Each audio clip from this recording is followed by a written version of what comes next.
Alright guys, so I just got home. This is a radio that I picked up. I don't know if it works. I don't know anything about it. I just paid $200 for it. Talked to the guy. He seemed to be really nice. Then he tells me, oh, you have a 101. Because he has all the 101 accessories and stuff. He's like, oh, you have a 101? You have a 101E. I'll take that and give you your money back. I'm like, okay. Well, maybe you should have told me that.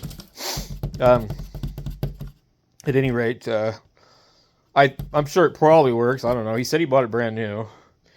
He's an older guy and very, very, very forgetful. He asked me my name like 7 or 8 times. Here's the manual. Wonder if we have a copyright date on the manual here. There should be one somewhere anyway. I'm going to say that this is probably from 1996. That's my guess. Is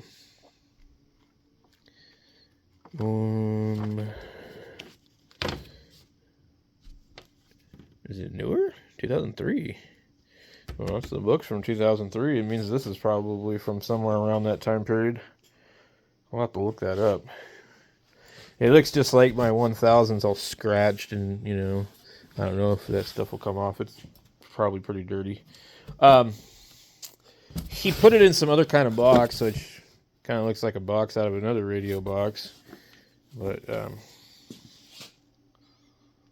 don't know what this thing is.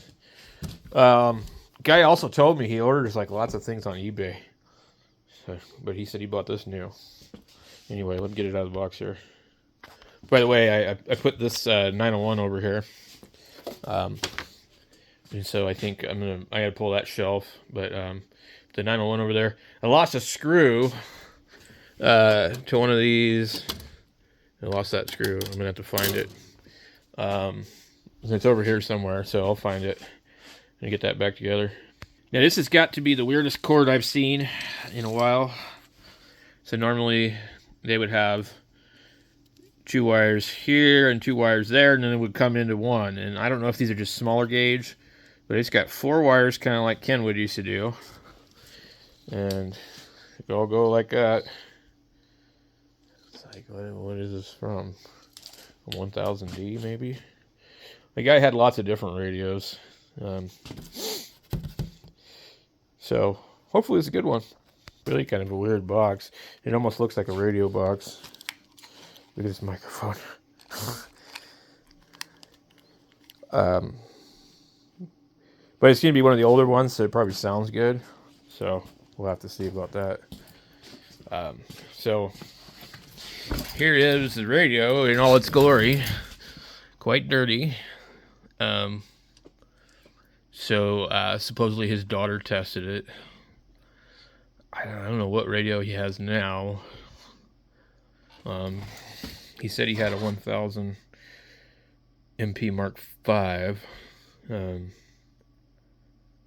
This radio, the thing I don't like about it is these ergonomics that they did. It's like, you have not done that, and this would have looked really cool.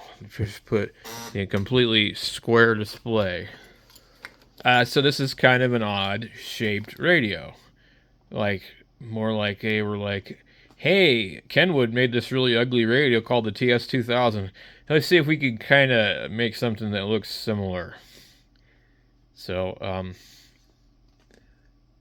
yeah, and it just looks kind of strange. It sort of looks like the cars from the time period. Like a bathtub window Ford Escort. So anyway, we're going to have to clean the hell out of this. Hopefully. This is... Looks, I mean, to me, like, I like this because there's... Or one thing for sure, there's a button for the modes. There's not a mode button. There's one for each mode. I like the radios that actually have, like, lower sideband, upper sideband, you know, and they have a button for everything. And then this is going to have that jog on it, like the 1000. So, and all the switches and stuff. It really is pretty similar to the 1000 in a lot of the ways of what's on it. Yeah, I don't know. So let me get the cord for it, and we'll get it going. See what it does. And you've got that hooked up, so that's actually cool. I can now just go ahead and pop it into dummy load, and then use the peak meter on it, or just leave it in bypass. All right, so we take this cord here, disconnect that, hook this one. So I originally bought a radio a long time ago that the guy did this to the cord. He like modified every little piece, and so I ended up with this thing like that. And then I had this extra wire from something else, and I just bought one of these connectors and put it on there. Or maybe I ended up with a really short one. I don't know. I can't remember if this was that way or not. But there is one that I did buy, and I put it together. And it was kind of a pain. It was somewhat difficult.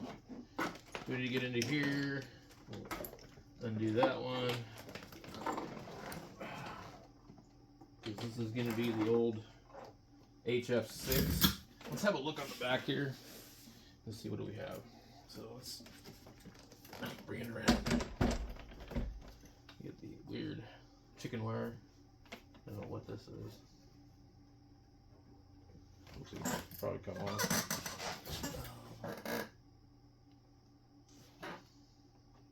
It's almost like it's shoved in there. Antenna A and B. They don't put any labeling here, so you're looking at this to see what the hell everything is. RX antenna in and out. ALC data. There's a switch for AFSK or FSK. AF out and patch. Speaker. 13.5 volts. I don't know where they come up with that number. TX ground.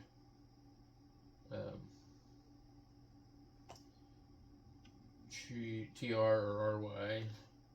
PTT. Power key. And then cat. And then band data. And a really chewed up ground screw. Okay. So,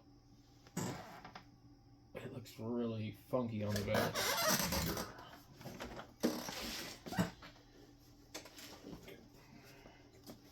What in the hell is this? Oh my god. Dare I fucking ask? Wow. Oh my god. I can't even begin to think what the hell that would be. Wow. I don't know. He didn't tell me about it.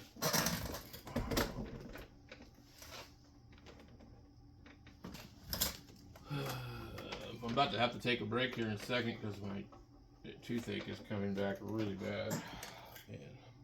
Man. Make sure turn this RF power down all the way.